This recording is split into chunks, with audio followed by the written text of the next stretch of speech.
Break के बाद स्वागत है आपका सी न्यूज भारत में।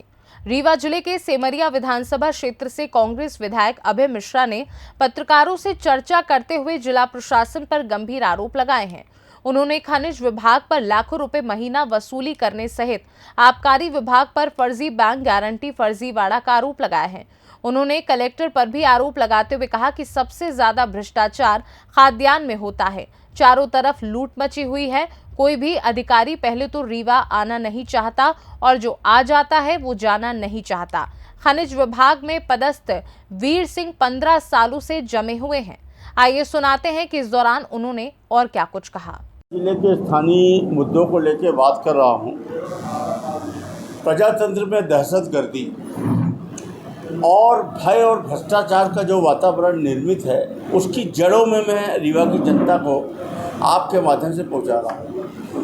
आपने देखा होगा, हम लोग कहते हैं कि रीवा में जब किसी अधिकारी का स्थानांतरण होता है तो वो रीवा आने को तैयार नहीं होता, और जब रीवा आ जाता है तो रीवा से जाने को तैयार नहीं होता, वो बार बार रीवा में पोस्टिंग कराता है। पता है आपको क्या है इसका कारण? हमारा ये जो रीवा संभाग मुख्य रूप से रीवा जिला है, यहाँ अधिकारियों की ये पनाहगाह, यहाँ का जो वातावरण है, हमारा जो समाज है वो कानून को नहीं मानता या कानून को चकमा देकर खुली लूटपाट करता है। और हमारे रीवा जिले में एक कल्चर है, जैसे माइनिंग है। माइनिंग आप कहेंगे कि माइनिंग की लूटपाट और भी जगह होती होगी, नहीं होती। इसलिए नहीं होती कि वहाँ समाज अलाउ नहीं करता, लोग नियम कानून को लेकर चलते हैं। लेकिन हमारे यहाँ जो माइनिंग होती है, आप एक कल्पना कर सकते हैं कि वीर सिंह एक ड्राफ्टमैन, सहायक ड्राफ्टमैन, जिसको मानचित्रकार कहते हैं, किसी की कृपा से 15 साल से रीवा में पोस्टिंग है, माइनिंग इंस्पेक्टर के प्रभार में है। इसके पहले दो खास आदमी पांडे और वो दीक्षित होते थे। आप ये कल्पना कर सकते हैं कि एक एक क्रशर से 1-1 लाख रुपए महीना हमारे बरकुइया क्षेत्र, बैजनाथ क्षेत्र में 150 क्रशर से 1.5 करोड़ रुपए महीने की वसूली होगी। आपको यकीन नहीं होता होगा, लेकिन आप मानिए हो रहा है। मुश्किल से 4-5 ही क्वेरी लीज है। क्वेरी लीज मतलब है मिनरल माइंस, लघु मूल गौड़ खनिज, जिससे हम मिट्टी बना सकते हैं, जिसकी रॉयल्टी 100 रुपये क्यूबिक मीटर। पूरा का पूरा एरिया लाइम स्टोन का है। लाइम स्टोन मतलब कि महंगा खनिज, जैसे चूना ही बनाना चाहिए। अगर हम गिट्टी बना रहे हैं तो हम नेशनल लॉस कर रहे हैं। उसकी रॉयल्टी 200 रुपये क्यूबिक मीटर। मुश्किल से 25-50 हज़ार क्यूबिक मीटर से ज़्यादा का पिट पास है ही नहीं माइनर मिनरल में, ठीक है, क्वारी लीज में। और मेजर मिनरल जो लाइम स्टोन है। अब आप ये बताइए कि रीवा ज़िले में सिंचाई विभाग, PWD विभाग, MPRDC, प्रधानमंत्री सड़क योजना, इतने काम चलते हैं। इतने कामों में 10 लाख क्यूबिक मीटर मटेरियल लग रहा है। इसका एक नियम है कि मेजरमेंट डेट से पहले आपको ने अगर पिट पास उस डेट का नहीं दिया है, इसका मतलब आपने अवैध उत्खनन किया है। कानून ये कहता है कि अगर अवैध उत्खनन है, पहले पिट पास नहीं है और बाद में लगाया गया है, तो बाजार मूल्य अथवा रॉयल्टी का 10 गुना में से जो अधिक होगा वो लगेगा। पर कल्चर क्या है, विभाग उतना पैसा बस रोक लेता है रॉयल्टी का, और बाद में ये अंटसंट मतलब मनमाने तरीके पे NOC दे दिए, और नहीं दिए तो विभाग ने उतना काट करके फाइनल कर दिया। ये दे ही नहीं सकते, इनके पास है ही नहीं। अंतिम में क्या होगा, जांच के बाद ये कह देंगे कि इलाहाबाद और लंदन से हमने गिट्टी मंगाई थी, रीवा की गिट्टी नहीं। जबकि आप जानते हैं कि रीवा से पूरी गिट्टी यूपी को जा रही है और रीवा में तो लगना ही है। और अंतिम जांच में इनका यही एक उत्तर होगा कि जो गिट्टी प्रयुक्त हुई है ये रीवा की। इस तरह से खुलेआम भ्रष्टाचार हो रहा, 2 पार्टों में बटा हुआ है। एक है कलेक्ट्रेट, एक है पुलिस। पहले हम कलेक्ट्रेट की बात कर लेते हैं। यहाँ ईमानदार छई बनाई जाती है, जनता को पागल समझा जाता है, हम लोग सब कुछ समझते हैं। जो आबकारी का टेंडर है वो कहाँ से होता है? कलेक्ट्रेट से। खाद्यान्न का खेल, गेहूं उपार्जन का, धान उपार्जन केंद्र कहाँ से निर्धारित होते हैं? कलेक्ट्रेट से।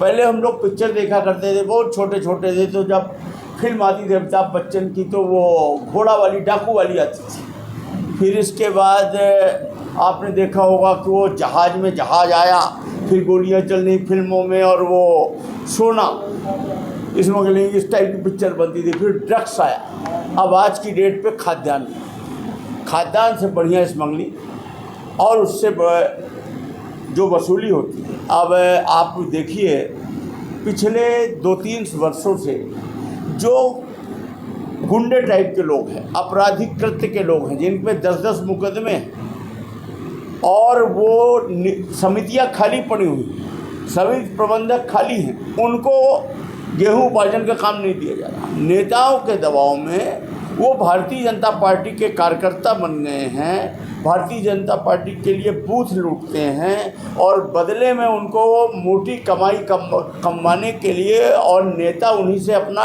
टेंट लगवाते हैं, राजनीतिक खर्चा उठवाते हैं, उनको उपार्जन के केंद्र दिलाए हैं। और कहने को तो ये हर वर्ष आपको नया देना चाहिए, स्व सहायता समूहों को देना चाहिए, और हम तो कहते हैं कि मूल रूप से जो आपकी समितियां हैं खाली बैठी, उन समिति प्रबंधक को क्यों नहीं देती। लेकिन नहीं, ये इन आपराधिक कृत्य वाले व्यक्तियों को यहाँ से पूरा एक नेटवर्क है, जो पिछले साल भी किए, उसके पिछले साल भी किए, इस साल भी वही पा रहे हैं। 1000 रुपये प्रति ट्रैक्टर जबरन गुंडागर्दी से पैसा ले रहे हैं, 500 ग्राम से लेकर 1 किलोग्राम कम तोल रहे हैं। और अगर मोतीलाल जी वो कागज़ दीजिएगा खाद्यान्न वाला, भाई अधिकारी ईमानदार नहीं हैं, ये सब इसमें शामिल हैं ऊपर से नीचे तक। और जब कभी खनिज मंत्रालय रीवा में था तो उस समय से यहाँ ये खनिज वाला क्राइम जो शुरू हुआ, तो अब तो इस समय चरम पर। आपने डीएम देवेंद्र तिवारी की बात की, हाँ, इसी डर से वो उनके ससुर और उनकी पत्नी भाजपा में आ गई। हो गया वो कहते ना बकरे की माँ कितने दिन खैर बनाएगी, वही वाली बात है कि अगर गड़बड़ है तो कितने दिन भागो। हाँ, लेकिन बार रीवा के यहाँ कुछ भी हो सकता है। अभी कुछ दिन पहले एक आरोप आया था कि मैंने एसपी से बोला, हाँ, जो घूस इसको ले रहे हैं, हाँ, उसमें डिस्काउंट करने के लिए मैंने डिस्काउंट कर दो भाई यार। हाँ, 3000 ही था उसका। तभी थानेदार नहीं माना, 4000 हाँ, नहीं, रात को इन्होंने बोला देखता हूँ, और सवेरे वो 4000 लेके छोड़ दिया। तो भाई तुमने छोड़ क्यों दिया? अगर वो गलत था तो उसको भेज दे।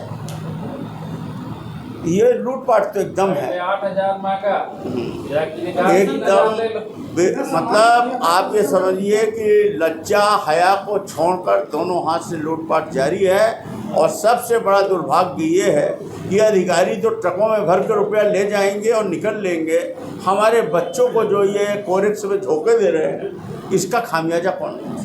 आज ये जो क्राइम हो रहा है, गली गली गोलियां चल रही हैं, कोई ये सुनियोजित क्राइम नहीं, किसी से दुश्मनी नहीं है, ये सब नशे में बच्चे हैं, जरा जैसी बात पे गोलियां चला रहे हैं। हाँ, एक और पुलिस का है बालू के अलावा हथियारों में चिन्हित तस्कर है। हर चौथा लड़का युवा वेपन से बेच रहा नंबर 2, उससे भी ये पैसे ले।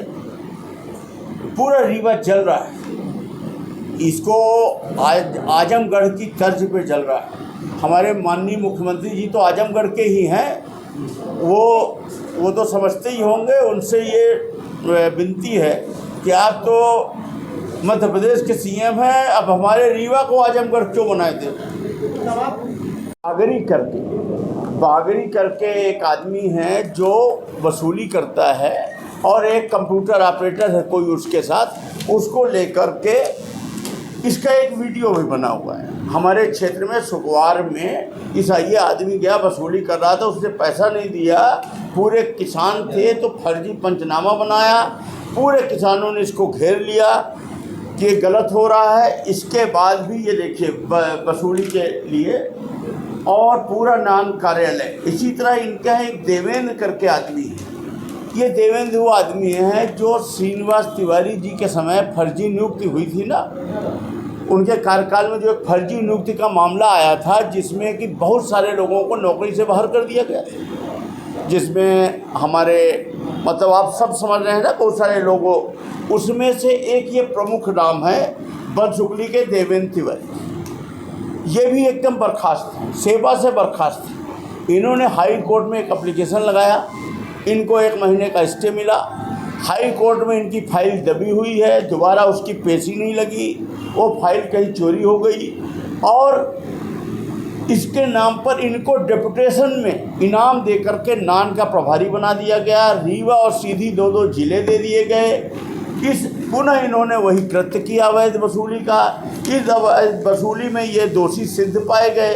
दोषी सिद्ध पाए जाने पर इनको क्या किया गया, पुनः इनको जो ये विधानसभा में अटैच थे पुनः अटैच कर दिया गया। अभी इनकी सेवा से बर्खास्त नहीं हुई। अभी 15 दिन बाद फिर ये कहीं जुगाड़ करेंगे, फिर कहीं जाके खेल करेंगे। मैं विधानसभा में इस बार इस बात को उठाऊंगा और ऐसे आपराधिक कृत्य के लोगों को सेवा से बर्खास्त होना चाहिए। एक ये मामला हो गया। दूसरा तरफ आ जाइए, कलेक्ट्रेट की कमाई क्या है। कलेक्टर कार्यालय से जो खेल है, मुख्य रूप से फूड अधिकारियों को सामने रख करके इनको दोषी बना करके और पीछे से, अब मैं नाम नहीं लेना मेरा उचित नहीं, आप समझ ही रहे होंगे, जो ईमानदार छवि के लोग बनते हैं वो काहे के लिए जान दिए हैं रीवा में, काहे के लिए वोट लूटने के लिए पूरी तकनीक लगाए हैं, काहे के लिए एड़ी चोटी लगाए दे रहे हैं कि काउंटिंग में अभय मिश्रा न जाने पाएँ। किसी तरह ऐसा नियम बनाओ कि अभय मिश्रा अंदर प्रवेश न कर पाएँ, ताकि दूसरे लोग दबाव बनाकर किसी तरह, जैसे अभी विधानसभा चुनाव में आपने देखा ना कि किस तरह से इन्होंने हमारा वोट लूटा, किस तरह से इसके बावजूद भी 600 वोट से जीत जाने के बाद भी ये प्रमाण पत्र नहीं दे रहे थे। 4 घंटा लूट रखे थे। वो तो बाहर से रीवा की जनता घेर ली और अंदर से ये किन परिस्थितियों में इन्होंने प्रमाण पत्र दिया है, मैं तो उस सीन को देखा हूँ। और ये पुनः वही लूटपाट करने की तैयारी में है। आखिर अधिकारी क्यों जान दिए? क्योंकि इनको यहाँ से मोटी कमाई मिल रही है। 5 कितनी दुकानें हैं यहाँ पर? लिकर की दुकानें हैं 75। शराब की कितनी दुकानें हैं? 75। 5,000 रुपये प्रति दुकान के नाम से कलेक्ट्रेट के नाम पर आबकारी अधिकारी 5,000 के हिसाब से कितना हो गया, 4 लाख के लगभग महीना वसूल करके VIP खर्चा के नाम पर डालते हैं और सब शराब ठेकेदार से ले रहे हैं। ये तो ले कलेक्ट्रेट के नाम पर हैं, कलेक्टर के नाम पर ले रहे हैं। तो हम कैसे मान लें कि ईमानदार हो? रीवा का शराब कांड घोटाला, फर्जी बैंक गारंटी घोटाला सबको पता है। पिछले वर्ष जो यहाँ शराब दुकानें आवंटित हुई थी, लगभग सभी दुकानों में फर्जी बैंक गारंटियाँ लगी थी। फर्जी बैंक गारंटियों को पकड़े जाने पर इन्होंने 2 महीना बाद ओरिजिनल बैंक गारंटी लगाई। और आखिर फर्जी बैंक गारंटी पर माल का उठाव कैसे दिया और कैसे दुकानें संधारित हुई? और इसके बाद अभी जब इसकी फाइनल जांच आई तो 2 महीने बाद ये अंतिम रूप से पूरा प्रमाणित हो गया कि सब कुछ फर्जी। यहाँ का जो जिला आबकारी अधिकारी है, मैं एक आपको नया खुलासा कर रहा हूँ, ऐसे कुल 13 अधिकारी हैं जो शराब में खुद ही पार्टनर रहते हैं, अपना पैसा लगाते हैं, वही अधिकारी रहते हैं। और ये जहाँ जहाँ पोस्टेड रहे, यहाँ जो जिला आबकारी अधिकारी और कमिश्नर के प्रभार में हैं, DO मिस्टर जैन, ये जहाँ जहाँ पोस्ट रहे वहाँ मैं चुनौती देता हूँ कि बैंक गारंटी की जांच करा लिया जाए। पिछले 10 सालों में सब जगह फर्जी निकले, इनकी जांच करा लिया जाए। इसके बाद हम 13 अधिकारियों का नाम देंगे। इस तरह से ये घोटालेबाज बैठ के रीवा को लूट रहे हैं और नशा का व्यापार करा रहे हैं। यहाँ के जो अधिकारी हैं, मेरे पास तो अनुभव है, मैं जानता हूँ, मैं अंदर की चीज़ें जानता हूँ। यहाँ के जो पुलिस अधिकारी हैं उनका पैसा लगा हुआ है। 50% पुलिस अधिकारियों का शराब ठेकों में पैसा कैश के रूप में नंबर 2 का लगा हुआ है। बाहर जो PCM का उठाव होता है, जो डिपो में अतिरिक्त शराब के जो उत्पादक नंबर 2 की अतिरिक्त शराब जो नंबर 1 के लाइसेंस में ला के उतार देते हैं और वो इन दुकानों में सप्लाई करते हैं आधे से कम रेट में देकर, और फिर उसको गांव-गांव गली-गली तक पैकारों के माध्यम से पहुंचाया जाता है और नशे को बढ़ावा दिया जाता है। ये पुलिसिंग कराती है, ये पुलिस कराती है। मतलब अगर कोई ठेकेदार ये चाहे कि मुझे नहीं करना है तो वो नहीं रुक सकता। पुलिस उसको मजबूर करेगी कि आपको करना ही होगा, क्योंकि एक गांव में 3 पैकार हैं, 4 हैं। वो तो 15 हज़ार रुपये, 20 हज़ार रुपये दे रहे हैं। एक गाँव से 80 हज़ार मिल रहा, पूरे एक थाने क्षेत्र में 10 लाख है उनसे मिल रहा, साहब ठेकेदार तो 2 लाख दे रहा। तो ये इस तरह से नशे का कारोबार कराएं। दूसरी तरफ आप कोरेक्स का एक पैरेलल सिंडिकेट है। आप जानते हैं कि रीवा जिले में कोरेक्स किस हद तक फैला हुआ है, शराब से ज़्यादा रेवेन्यू है उसका, और पुलिस उसका पूरा करवा रही है। कोरोना में आपने देखा कि पान पराग गुटखा नहीं बंद हुआ, क्योंकि 80% चोरी का, टैक्स चोरी का है ये विदाउट बिलिंग। जब भी किसी गुटखा व्यापारी, पान पराग बनाने वाला, राजसी वाले के यहाँ छापा पड़ता है तो करोड़ों रुपए ट्रकों में क्यों बरामद होते हैं? क्योंकि वो कैश में बिजनेस करता है, बिलिंग नहीं करता। अगर बिलिंग करेगा तो उसको प्रॉफिट ही नहीं आएगा। 80% टैक्स चोरी करके, और ये रीवा का दुर्भाग्य है, जब मैंने मध्य प्रदेश का, जब से ये भाजपा की सरकार आई 20 साल से थाने बंधे हुए, 2-3 लाख रुपए ये पान पराग और गुटखा और राजश्री के ट्रकों का मिलता है। आप लोगों को आश्चर्य होगा, आप ये इस बात को नहीं जानते। कोरोना में आपने देखा होगा कि लोगों को खाना नहीं मिला, पर पान पराग के ट्रक बंद नहीं हुए। इससे इनकी एक मोटी कमाई है। बालू का धंधा, ये भी पुलिस की एक कमाई है। रीवा से सी न्यूज संवाददाता अर्जुन तिवारी की रिपोर्ट। फिलहाल इस खास रिपोर्ट में बस इतना ही। वक्त है एक छोटे से ब्रेक का। ब्रेक के उस पार खबरों का सिलसिला लगातार जारी है। आप देखते रहिए सी न्यूज भारत।